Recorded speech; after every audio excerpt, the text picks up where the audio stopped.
हरण कर लिया, इसलिए अब आपके अलावा हमें तो कहीं कुछ दिखता ही नहीं। जित देखूं तित और सखी ठाणे हैं गोपाल। हरी सखी मेरे नैनन में नंदलाल बसे हैं, मैं जहां जाऊं वहीं खड़े मिलते हैं। इतनी एकाग्र दृष्टि गोपियों की।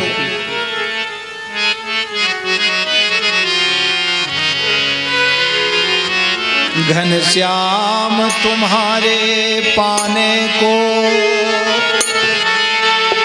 जीवन की बाजी लगा चुके, तुम मानो या न हमें मानो, हम तुमको अपना बना चुके, मानो या न हमें मानो, हम तुमको अपना बना चुके। हरी सखी, वो नंद के लाला हमें माने या ना माने, लेकिन मैंने उनको अपना मान लिया, इसलिए जब मैं पनघट पे जाऊं तो वो नंद नंदन हमें खड़े मिलते हैं। दही बेचन वृंदावन जाऊं तो भी बीच मार्ग में रोक लेते हैं। जित देखूं तित श्याम मई है, इधर नहीं फिर किधर नहीं, बोले वो सब जगह। हे बसो मोरे नैनन में नंदलाल, मोरे नैनन में नंदलाल, नैनन में नंदलाल, बसो मोरे नैनन में नंदलाल, बसो मोरे नैनन में नंदलाल।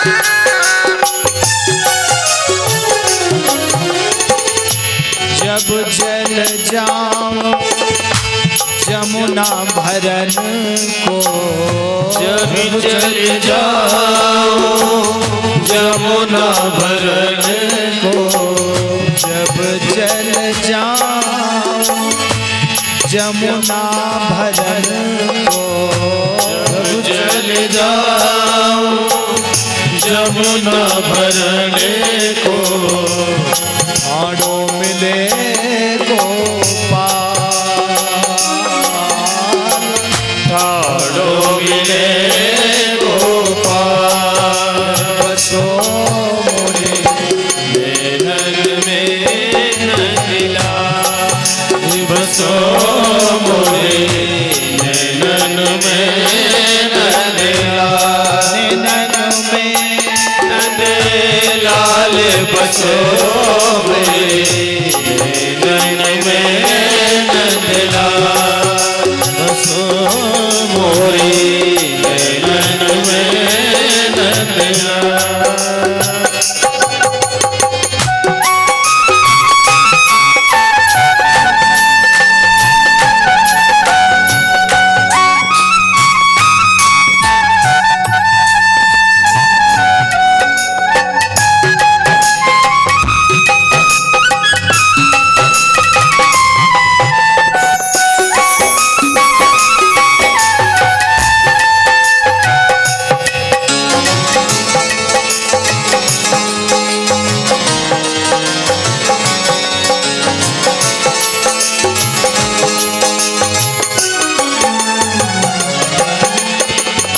जब दही बेचन जाऊं वृंदावन, जब दही बेचन जाऊं वृंदावन, जब दही बेचन जाऊं वृंदावन, जब दही बेचन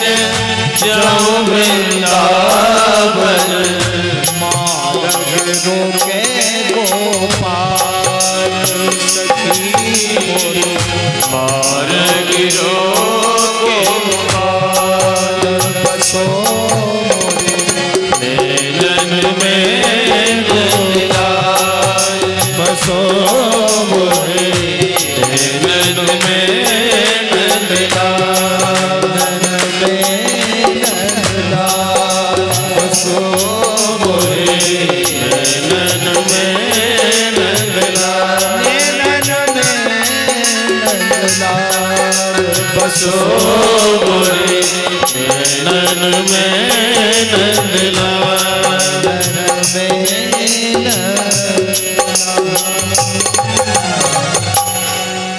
अरे सखी पनघट पे जाऊं तो बीच पनघट पे भी हमें खड़ो मिले, जहां देखूं तित श्याम मई है।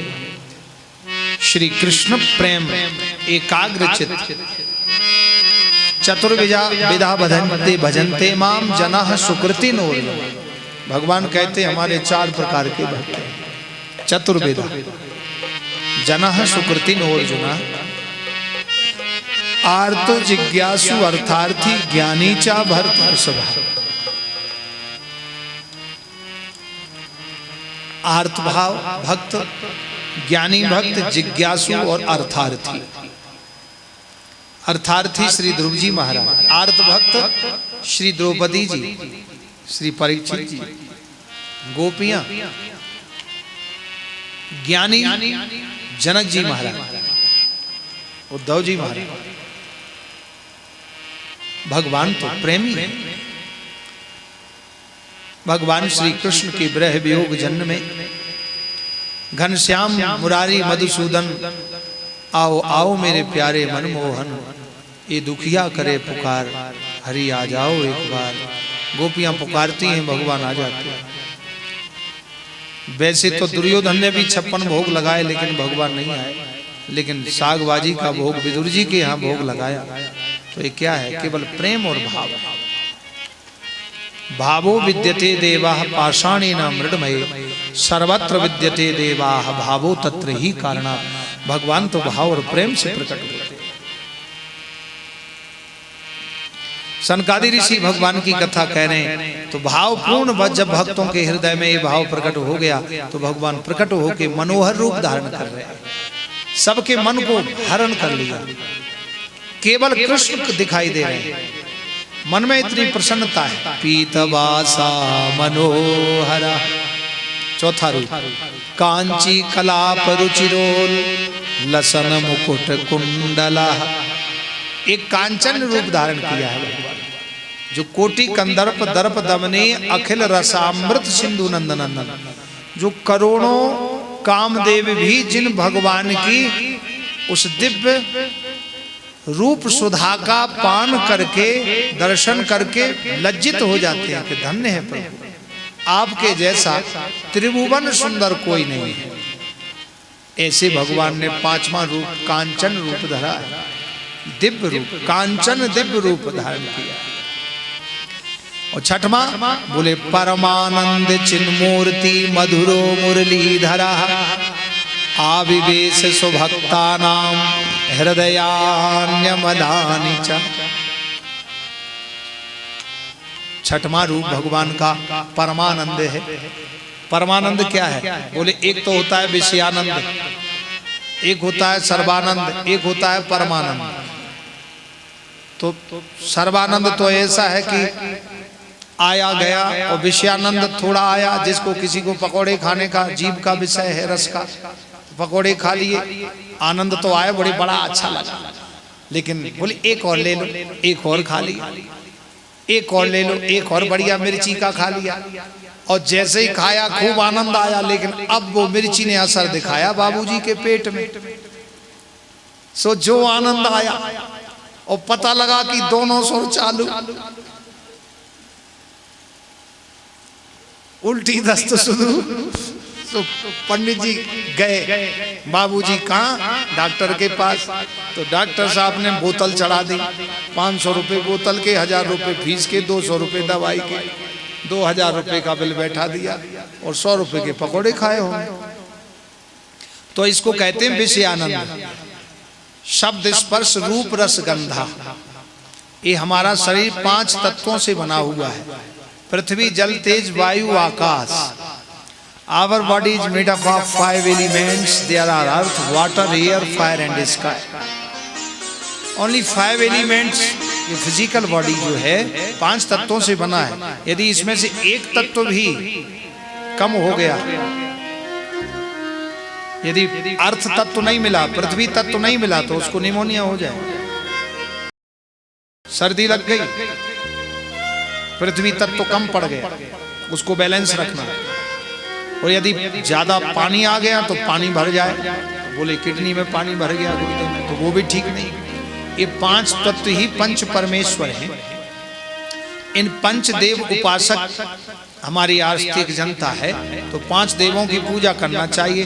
तो इन 5 तत्वों को हमें बराबर बैलेंस में रखना है, यही तो उपासना है।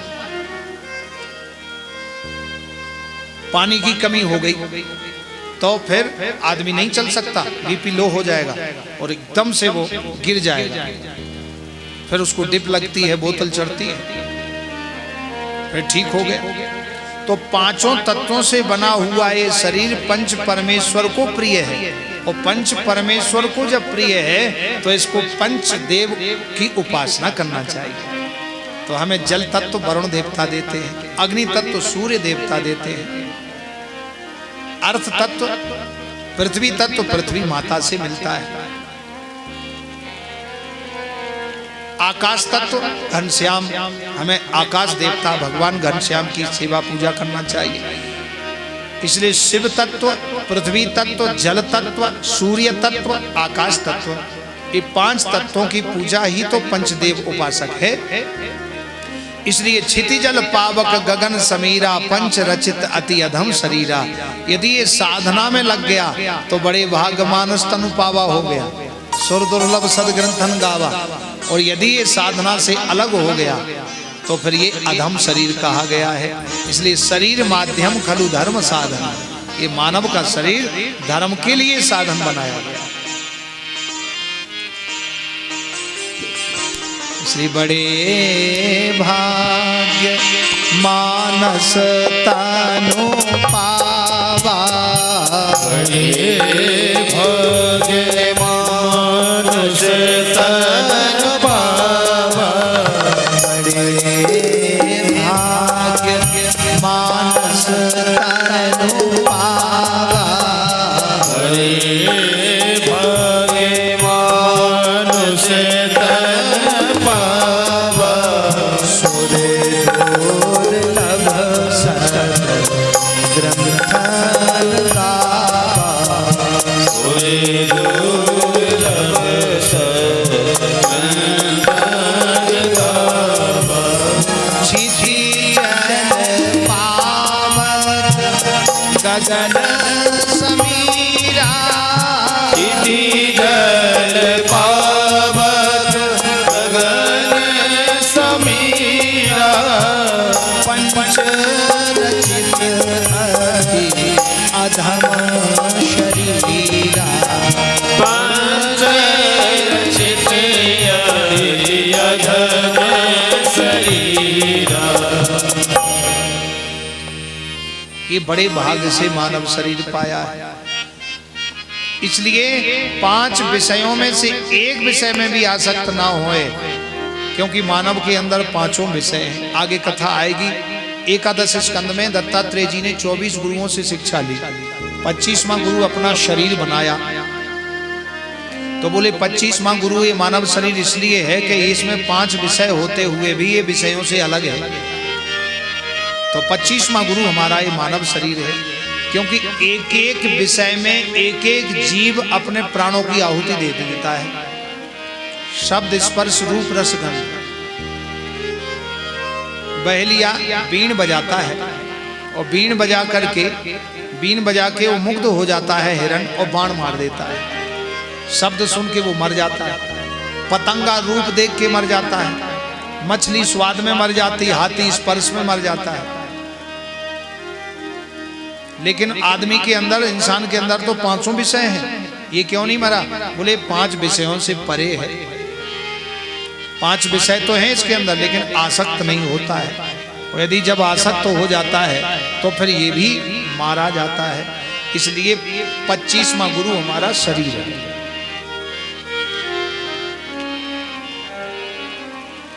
तो एक तो होता है विषयानंद, एक होता है सर्वानंद, और एक होता है परमानंद। तो परमानंद सबसे सर्वोत्तम है, इसलिए भगवान ने 7वां रूप परमानंद रखा। परमानंद चिन्मूर्ति मधुरो मुरलीधरा आविवेश स्वभक्तानां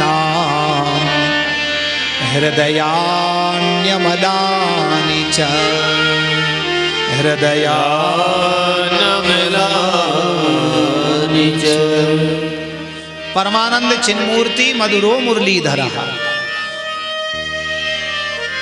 भगवान ने परम रूप धारण किया है। परमानंद जो 24 घंटे परम आनंद की प्राप्ति ही देता रहेगा, ऐसा रूप धारण किया है 7वां। और 8वां क्या? मधुरो मुरलीधरा, मुरलीधर भगवान बन गए। मुरलीधर किसको कहते हैं? 3 टेढ़ से टेढ़े खड़े हैं और अधरों पर मुरली रखी है और मुरली बजा रहे हैं। मुरली बजा के सभी भक्तों के हृदय को हृदयान्यमलानि च, हृदय को अमल विमल सरल सहज कर रहे हैं। क्योंकि आजकल हृदय में नाना प्रकार के राग द्वेष ईर्ष्या रूपी मल भरा है, तो भगवान ने मुरलीधर रूप धारण करके उनके हृदय को अमल कर दिया, निर्मल कर दिया, विमल कर दिया। और वैसे भी भगवान को तो निर्मल मन ही प्रिय है। निर्मल मन जन सो मोहि पावा, निर्मल मन जन सो मोहि पावा, निर्मल मन जन सो जन सो जन सो जन सो मोहि पावा, निर्मल मन जन सो मोहि पावा, मोहि कपट छल छिद्र न भावा, मोह कपट छल छिद्र न भावा, निर्मल मन जन सो मोहि पावा, मोहि कपट छल छिद्र न भावा, निर्मल मन जन सो मोहि पावा, मोह कपट छल छिद्र न भावा। भगवान कहते हैं निर्मल मन हमें सबसे प्रिय है। तो हृदयान अमलानि च, भगवान ने मुरलीधर रूप धारण करके सभी भक्तों के हृदय को अमल विमल सरल और निर्मल कर दिया।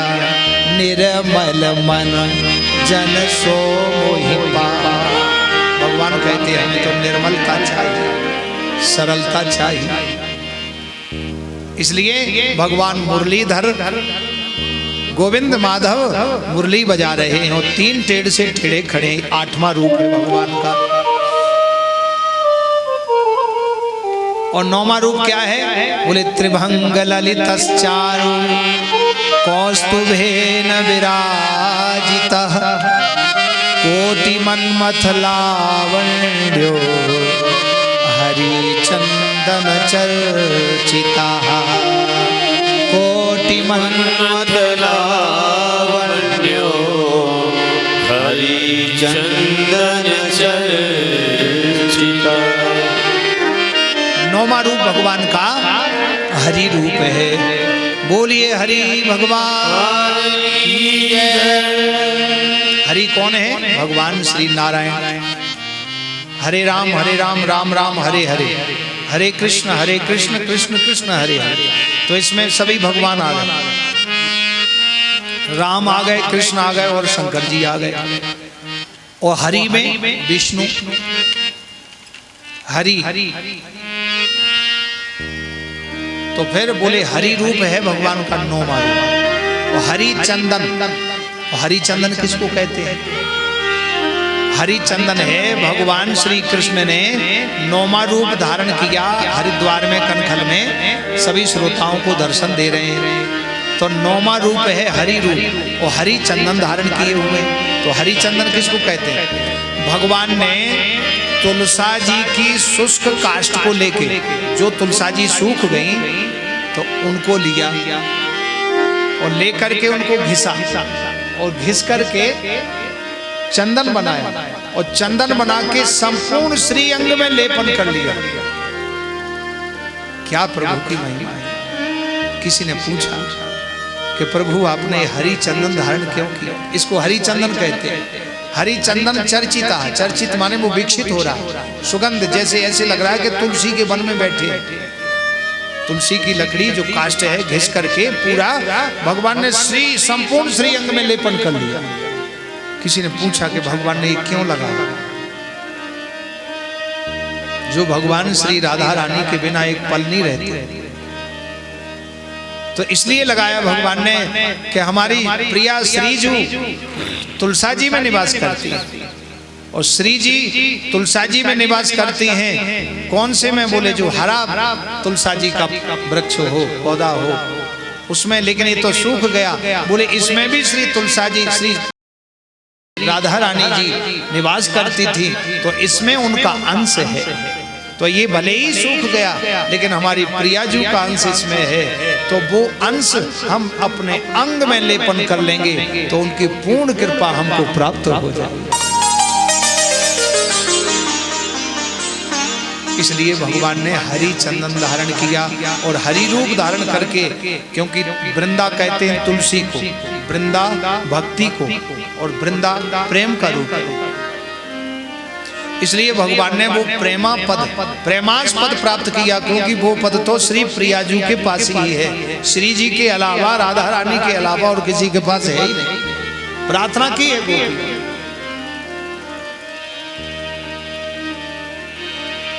गोपी प्रेम की शिक्षा दी जो,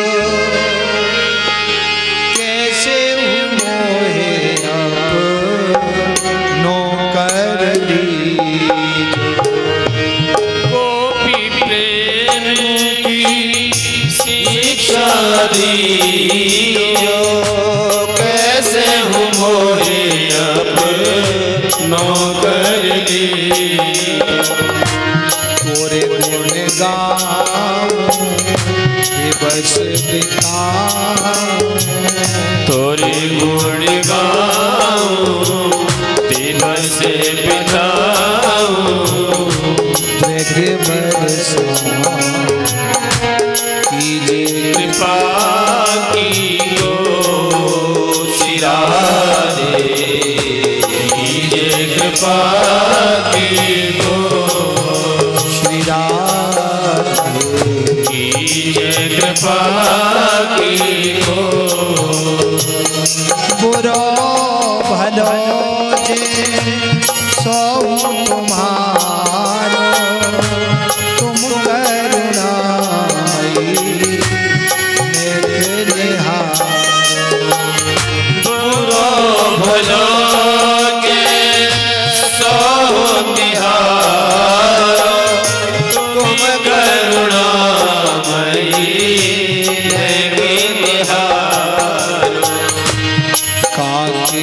द्वारे जाए पुकारे, काके द्वारे जाए पुकारे, कौन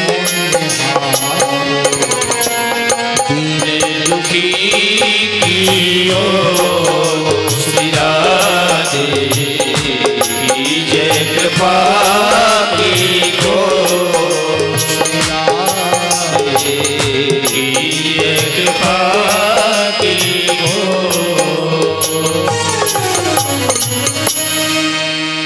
गोपी प्रेमास्पद श्री राधा रानी जी के पास ही है। इसलिए श्री राधा रानी परम प्रेमास्पद को प्रदान कराने वाली है। इसलिए भगवान ने नौमा रूप हरि रूप धारण किया और हरि चंदन चर्चिता है। संपूर्ण तुलसा जी का चंदन लगा के भगवान श्री कृष्ण हरि रूप में आकर के नौमा दर्शन करा रहे हैं। बोलिए नारायण भगवान की जय। अब गंगा जी के किनारे भगवान की कथा हो रही है। सब बड़े बड़े ऋषि मुनि भगवान की कथा सुन रहे हैं। नारद जी मुख्य संकल्प लेके बैठे हैं श्रोता बन के कि भक्ति ज्ञान वैराग्य के कष्ट की निवृत्ति हो। और देखिए एक विचित्र बात, डॉक्टर बैठा है गंगा जी के तट पर और पेशेंट बैठा है जमुना जी के तट पर, गंगा जी के तट पर बैठा हुआ वैद्य डॉक्टर जमुना जी के तट पर बैठे हुए मरीज पेशेंट का इलाज कर रहा है, मेडिसिन दे रहा है। और जैसे ही मेडिसिन ने अपना काम किया सो भक्ति ज्ञान वैराग्य खड़े हो गए। नारद जी ने जैसे ही कथा सुनी और संकल्प लिया, इधर भक्ति ज्ञान वैराग्य का कष्ट दूर हो गया।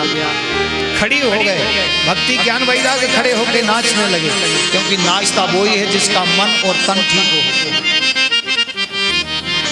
मन और तन दोनों ठीक हैं तो वही नाच सकता है, वही चल सकता है, वही कुछ कर सकता है। मान लीजिए तन तो ठीक है, यदि मन खराब है, मन दुखी है तो नहीं भी नाच सकता है, और यदि मन अच्छा है तन ठीक नहीं है तो नहीं नाच सकता है। इसलिए मन और तन दोनों जब ठीक हो जाते हैं तब नाचते हैं। तो भक्ति का मन भी प्रसन्न हो गया और तन भी आनंदित हो गया। तो भक्ति ज्ञान वैराग्य खड़े हो गए, नाचने लगे। श्री सूत जी महाराज कह रहे हैं, देखो ऋषियों, भक्ति सुतौ तरुणौ गृहीत्वा प्रेमैकरूपा सहसा विरासी। भक्ति सुतौ तरुणं गृहीत्वा प्रेमैकरूपा सहसा विरासी। श्री कृष्ण गो हरे मुरारे नाथे मोहर बदल। श्री कृष्ण गोविंद हरे मुरारे नाथे मोहर बदल से। कृष्ण गोविंद हरे मुरारे हे नाथ नारायण वासुदेवा। हे नाथ नारायण वासुदेवा। हे नाथ नारायण वासुदेवा। बोलिए भक्ति महारानी की। श्री नारद जी महाराज की भक्ति ज्ञान वैराग्य नृत्य करते हुए गंगा जी के तट पर पहुंचे, नाचने लगे। जय जयकार हो रही है। जब देखा सभी नाच रहे हैं तो प्रहलाद जी दिव्य कीर्तन उच्च स्वर से करने लगे और सब जय शब्दो नमः शब्दः शंख शब्दस्तथैव च। जय हो की ध्वनि हो रही है। संपूर्ण आकाश मंडल भगवान के मंत्र नाममय हो गया और सब अपने दुख को भूल गए और भगवान ने नौ रूप का दर्शन करा के उनके सारे हृदय के कलमश को नष्ट कर दिया। बोलिए नारायण भगवान की जय हो। जय जय श्री राधे। इसलिए भगवान नारायण का आश्रय मिलकर के उनको परम पद की प्राप्ति हुई और प्रभु की कथा हो रही है। श्री सूत जी कह रहे, हे ऋषियों, 5 प्रकार के महापापी भी भगवान की कथा सुने तो वो भी भव सागर से पार हो जाते हैं। और संसार में वैसे तो असंख्य पापी हैं, लेकिन मुख्य रूप से 5 प्रकार के पापी बताए गए हैं। सुंदर तन पाकर, सुंदर धन पाकर, सुंदर मन पाकर, सुंदर अवसर पाकर यदि भगवान की कथा और भगवत भजन नहीं किया तो बोले ऐसे व्यक्ति को पशु बताया है। श्री सूत जी कह रहे हैं,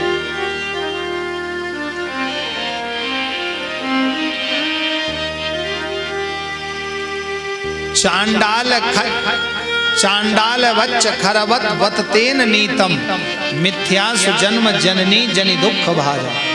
ऐसा श्री सूत जी महाराज ने कहा है।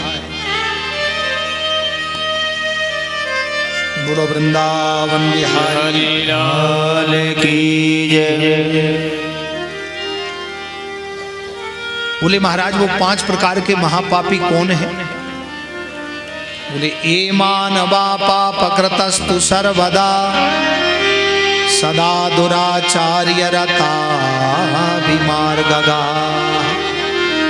क्रोधाग्निदग्धा कुटिलाश्च कामिनः सप्ताह यज्ञेन कलौ पुनन्ति ते। सप्ताह यज्ञेन कलौ पुनन्ति ते। बोले 5 प्रकार के महापापी भी यदि भगवान की कथा नियम पूर्वक श्रवण करें तो वो भयंकर पाप यातनाओं से मुक्त होकर के परम पद भगवान का पद प्राप्त कर लेते हैं। बोले कौन कौन से? बोले ब्रह्मघ्नश्चैव गोघ्नश्च स्वर्णस्ते च मद्यपा तत्संसर्गी पंचमं च युग्र पापा प्रकीर्तिता।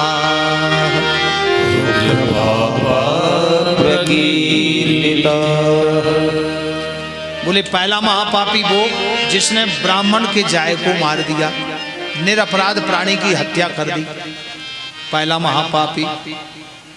दूसरा महापापी जिसने गौ की हत्या कर दी हो। तीसरा महापापी जिसने सोने की चोरी करी हो। चौथा महापापी जो मदिरा पान करता हो। पांचवा महापापी बोले जिसने इन चारों का संग किया हो, पांचवा महापापी वो। तो बोले ये महापापी भी भगवान की कथा श्रवण करें नियम पूर्वक तो सप्ताह यज्ञेन कलौ पुनन्ति ते। सप्ताह यज्ञेन कलौ पुनन्ति ते। सप्ताह रूपी कथा भागवत कथा श्रवण करके भयंकर पाप यातनाओं से बच जाते हैं और उनको परम पद प्राप्त होता है। नारद जी महाराज मुख्य श्रोता हैं, तो वो खड़े हो गए और प्रार्थना करने लगे कि हे प्रभु, कोई ऐसा महापापी भगवान की कथा सुनकर के पार हुआ, मोक्ष की प्राप्ति हुई, ऐसा कोई है? प्रमाण है? बोले हाँ इसका प्रमाण है। क्या? बोले मैं तुमको एक इतिहास सुनाता हूं। इतिहास माने जो निश्चित रूप से घटा है उसका नाम इतिहास है। अत्र ते कीर्ते श्याम इतिहासम पुरातनम यस्या श्रवण मात्रेण हरिश्चित्तम समाश्रयेत्। बोले तुंगभद्रा नदी के तट पर एक आत्मदेव नाम के ब्राह्मण रहते थे, बड़े चारों वेदों के ज्ञाता। इतना धन था कि 7 पीढ़ी बैठ कर के खावे, लेकिन उनके संतान नहीं है। पेड़ लगाए सो वो सूख गए, गैया पाली उसने बछड़ा देना बंद कर दिया, दूध देना बंद कर दिया, वो भी बंध्या हो गई। आधी उम्र बीत गई, कोई संतान नहीं हुई। अब तो निसंतानहीन का कोई मुख नहीं देखना चाहता। ब्राह्मण देवता बड़े दुखी हुए। एक दिन दुखी होकर के पत्नी से कहने लगे, ब्राह्मणी धुंधली से, कि मैं जंगल में जाके तप करूंगा और भगवान से वरदान मांगूंगा, पुत्र प्राप्ति का, तब आऊंगा। बड़े दुखी थे। जंगल में जाके गर्मी का समय था, प्यास लगी थी, सरोवर में जल पीने की चेष्टा की, लेकिन शरीर परिश्रमित था। बोले थोड़ा छाया में बैठे, पसीना सूखेगा फिर जल पिएंगे। तो बैठते ही उनको अपने पुत्र शोक और मोह ने ग्रस लिया। घोर जंगल में अकेले रो रहे थे। उधर से एक सन्यासी महात्मा निकल रहे थे। महात्मा जी ने रोते हुए ब्राह्मण को देखा, सोचा कि जंगल में इतना तपस्वी ब्राह्मण, इसकी ललाट पर तेज झलक रहा है, ये भगवान के लिए रो रहा होगा। अरे ब्राह्मण क्यों रो रहे हो? कथम रोदसी विप्रत्वम काते चिंता बलीयसी बदत्वम सत्वरम मह्यम स्वस्य दुःखस्य कारणम स्वस्य दुःखस्य कारणम। अरे ब्राह्मण, अपने दुख का कारण बताओ। किसी के दुख को पूछो तो वो अपने उद्गार प्रकट करता है। ब्राह्मण रोने लगे, चरणों में पड़ गए, बोले महाराज आपके अलावा मेरा दुख दूर कोई नहीं कर सकता, आप ही हमारे दुख को दूर कर सकते हो। ब्राह्मण देवता को देख करके महात्मा जी को दया आ गई। बोले महाराज ऐसा उपाय बताओ जिससे पुत्र हो गए। जीवन बीत गया लेकिन मैंने किसी का बुरा नहीं किया। जीवन भर हमने एक सबका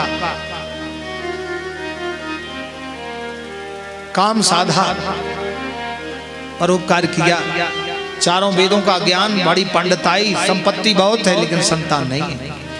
महात्मा जी ने देखा, ब्राह्मण तुम्हारी ललाट पर रेखा बता रही है, सप्त जन्म बधी तब, 7 जन्म तक तुम्हारे पुत्र नहीं होगा। इतना सुन के ब्राह्मण रोने लगे, चरणों में पड़ गए, गिड़गिड़ाने लगे। महात्मा जी ने कहा देखो भगवान की इच्छा हुई तो हो सकता है, मैं तो कुछ जानता नहीं हूँ लेकिन जरूर भगवान कृपा करेंगे। तब तक एक फल आया, ब्राह्मण देवता ने वो फल लिया और महात्मा जी ने वो फल लिया और ब्राह्मण को दिया कि ये फल अपनी ब्राह्मणी को खिलाना, ये भगवान की कृपा से हमें फल प्राप्त हुआ है, इससे तुमको सुंदर बालक की प्राप्ति। आत्मदेव नाम के ब्राह्मण आए, फल दिया ब्राह्मणी को कि इसको खा लेना, तुमको सुंदर पुत्र की प्राप्ति होगी। अब धुंधली जो उनकी ब्राह्मणी थी, धुंधली बाई, उन्होंने वो फल लेकर के और सोचने लगी घर में कि मैंने यदि फल खा लिया और मैं गर्भवती हो गई तो घर में आग लगेगी तो मैं कैसे बचूंगी, घर में चोर आ जाएंगे तो मैं कैसे भागूंगी। कई तरह के कुतर्क करने लगे। तब तक उसकी छोटी बहन आ गई। बहन क्यों रो रही है? सो और रोई, ये फल खा के कई पुत्र होते हैं, मेरे पुत्र नहीं। बोले ऐसा करो, मेरे पति को तुम कुछ धन दिलवा दो और मेरे पुत्र होने वाला है तो मैं अपना बेटा तुमको दे दूंगी, उसके बदले में कुछ पैसा दे दे। छोटी बहन से तो हमारे पति बोलेंगे नहीं। और अब रही बात इस बच्चे के पालन पोषण की, तो तुम ही कह देना कि हम काम कम कर पाते हैं तो छोटी बहन को बुला लो तो मैं ही पाल दूंगी। ये बात आत्मदेव नाम को पता नहीं चला।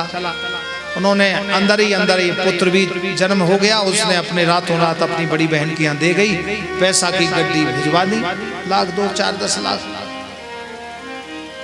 क्योंकि अरबों की संपत्ति है। अब ये बात दबी रही, ना किसी को पता लगा, आत्मदेव नाम के ब्राह्मण को भी पता नहीं लगा।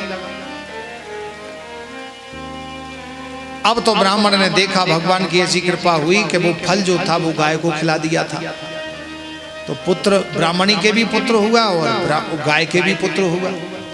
दुनिया बड़ी प्रसन्न हुई। जब तो भगवान देता है तो छप्पर फाड़ के देता है। गाय के भी पुत्र हुआ।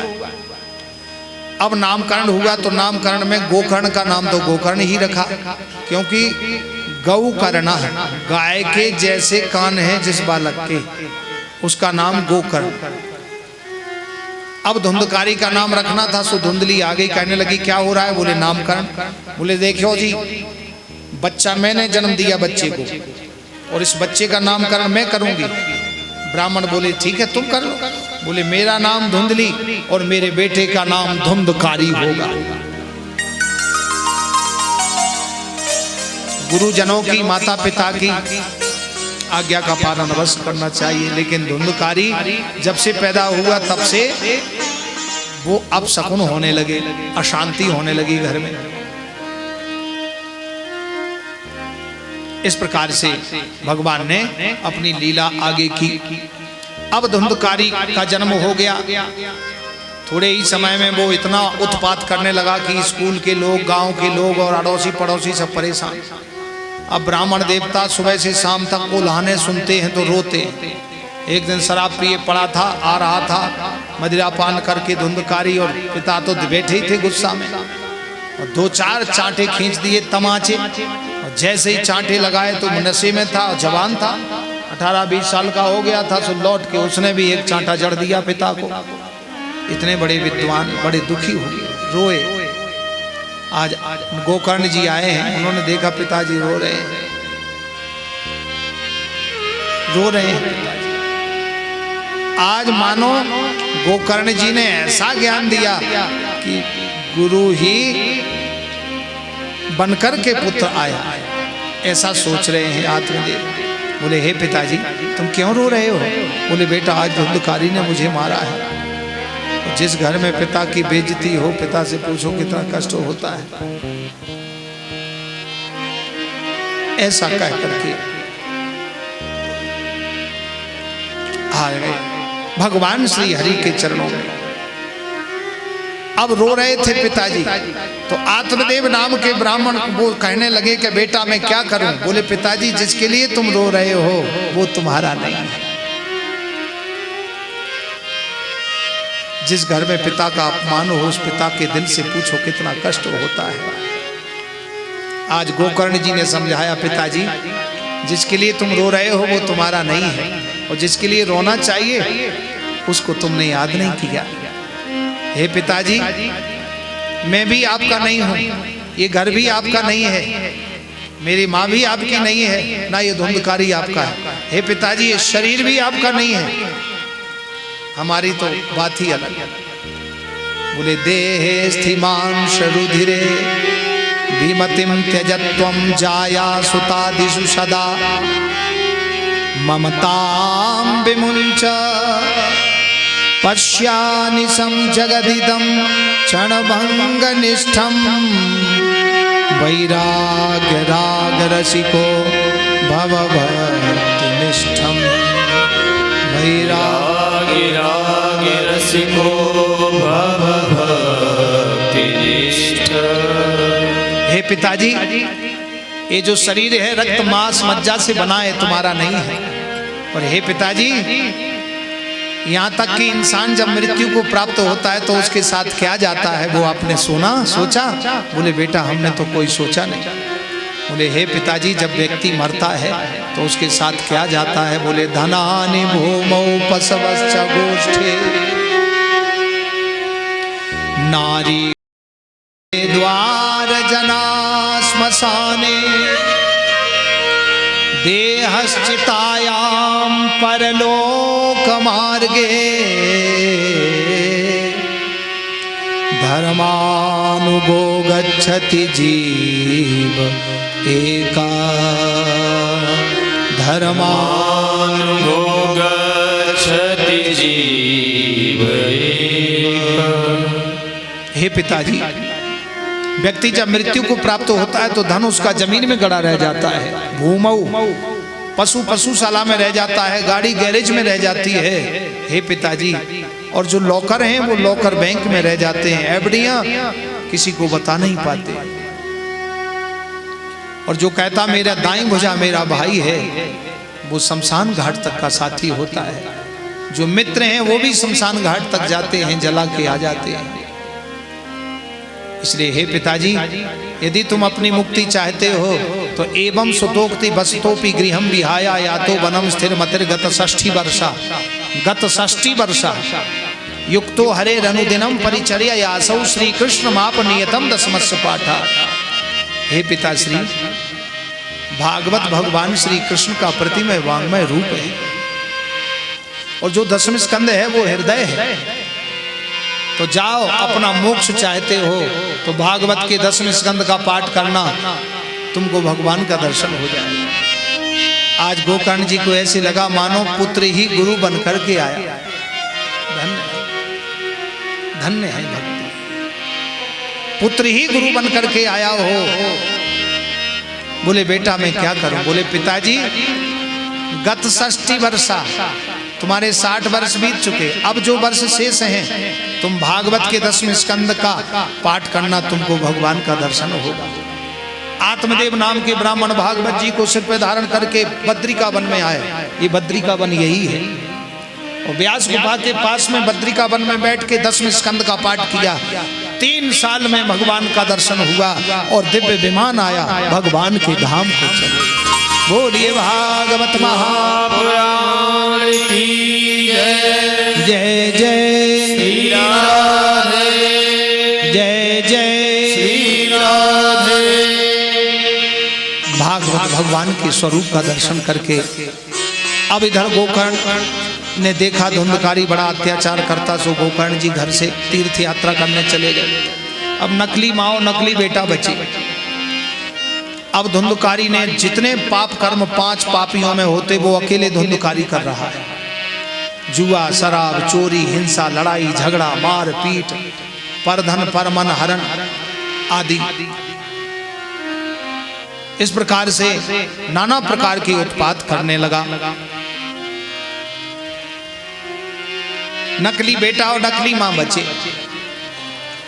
एक दिन नशा करके आया, मदिरा पी करके। आधी रात को 1 बजे मां को जगाया। पितरियु परते तेना जननी ताडिता भृशम। कोई घर में नहीं है, अकेला स्वच्छंद चलने वाला, मनमुखी है, गुरुमुखी नहीं है। तो मनमुखी आदमी कहाँ गिर जाए, कहाँ दुख पावे कोई पता नहीं। तो ये मनमुखी था। आधी रात को आके माँ की चोटी पकड़ के हिलाया, बोल धन किधर गड़ा है। माँ ने कहा कि रे दुष्ट, सोती हुई माँ को जगा रहा है। अरे जिन बर्तनों में भोजन करते वो भी तूने जुए शराब में बेच दिए, अपने धन कहां से ला। तो क्या किया उसने, खटिया पे ऐसी लात का प्रहार किया कि खटिया को पलट दिया, माँ भी गिर गई। उसको बड़ा अपमान हुआ। तो धुंधली रात्रि में ही अंधे कुएं में जाके अपने प्राण त्याग दिए। अब अकेला बचा, स्वच्छंद निर्द्वंद। तो उसने 5 पंड्य वधू व्रता, 5 वेश्याओं को रख लिया घर में। अब चोरी करके रात में और उनका भरण पोषण करता है। रानी के खजाने में से वस्त्र आभूषण गहने चुराने लगा और दे दिए।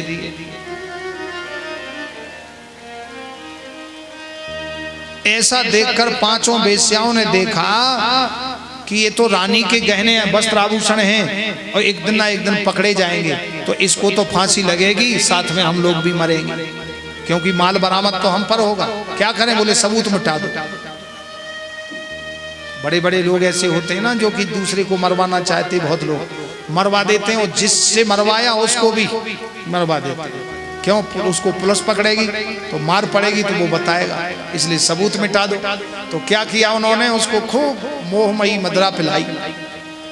मदिरा पान कराकर 5 वेश्याओं ने रस्सी लगा के उसके गले में फांसी लगा दी। वो नहीं मरा, क्योंकि पापी आदमी देर में मरता है। जब नहीं मरा तो तड़पने लगा वो। अब उन्होंने सोचा कि अब ये बच गया तो हम 5 को नहीं छोड़ेगा, अब तो इसको मारना ही है। तो उन 5 ने रस्सी फंसा के जब नहीं मरा तो तप्तांगार समूहांश्च तन्मुखे ही विचिक्षिपुः अग्नि ज्वालाति दुखे ना व्याकुलो निधनम गता।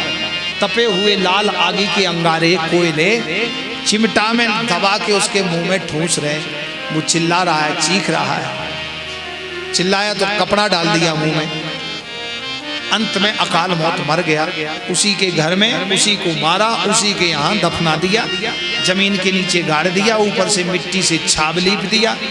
2-3 दिन के बाद पूछा पड़ोसियों ने कि भाई साहब कहाँ गए, दिख नहीं रहे, क्योंकि उसने पड़ोसी मोहल्ले में इतना खौफ बना रखा था कि यदि पूछा तो तुमने टोका क्यों, हमारे तहकीकात करते हो, क्यों पूछते हो, और यदि नहीं पूछा तो पूछा क्यों नहीं। तो डर के मारे बेचारों ने 3 दिन तक तो पड़ोसियों ने नहीं पूछा। चौथे दिन पूछा कि भाई साहब नहीं दिख रहे, धुंधकारी भाई साहब कहाँ गए हैं, उनकी याद आ रही है। याद नहीं आ रही थी उनको, डर के मारे पूछ रहे थे। उसने इतना आतंक मचा रखा था, नहीं पूछेंगे तो मार पड़ेगी। तो वो 5 वेश्याएं कहने लगी वो बाहर गए विदेश पैसा कमाने के लिए, 1-2 साल में आएंगे। अच्छा ठीक। अब मरने के बाद वो तो भूत बन गया था, विदेश कहाँ जाना था उसको। अकाल मौत जो मरता है तो भूत प्रेत बनता है। जैसे ही भूत प्रेत बन गया तो सताने लगा, सबको पता लग गया। तो उसके नाम का जो है, भूत प्रेतों के नाम से उन्होंने दिव्य नाना प्रकार की तिलांजलियां दिलवाई, लेकिन उसका कल्याण नहीं हुआ। जब कल्याण नहीं हुआ, प्रेत ही बना रहा। तो गया जी में पिंडदान किया, काशी जी में दान किया, लेकिन फिर भी मोक्ष नहीं हुआ। तो फिर आए। कई साल के बाद में गोकर्ण जी अपने घर आए तो घर की स्थिति बड़ी खराब है। घास जम गया दीवारों पर, किवाड़ सड़ गए और चमगादड़ रहने लगे छोटे छोटे। जिस घर में भगवान के नाम का दीपक नहीं जलता, अगरबत्ती नहीं जलती, भगवान को भोग नहीं लगता, वो घर घर नहीं शमशान हो जाता। तो शमशान से भी बुरा लगने लगा गोकर्ण जी के यहाँ। क्यों? क्योंकि वहां पर धुंधकारी का आतंक हो गया। गोकर्ण जी थे नहीं। अब तो गोकर्ण जी आए जब तक धुंधकारी मारा गया था। अब वहां देखा तो किवाड़ सड़े पड़े, एक तखत सड़ा हुआ पड़ा, उस पे ही लेट गए। आधी रात को भूत बन के धुंधकारी आया, बोले महाराज भैया मुझे रक्षा करो, मेरे बचाओ, मैं भूखा हूं, मैं प्यासा हूं। वो कुछ कहना चाहता है लेकिन कह नहीं पा रहा है। प्रेत योनि में इतनी तड़फन होती है कि जितना प्यासा 2 दिन से प्यासा आदमी हो, उसको कितनी प्यास लगेगी, वो ही उस प्यास का अनुभव कर सकता है, तड़फन का। उस प्यासे की तड़फन से 1000 गुनी तड़फन प्रेत योनि में होती है। इसलिए तो प्रेत आत्मा भटकती हुई प्रेत आत्मा किसी को चपट जाती है।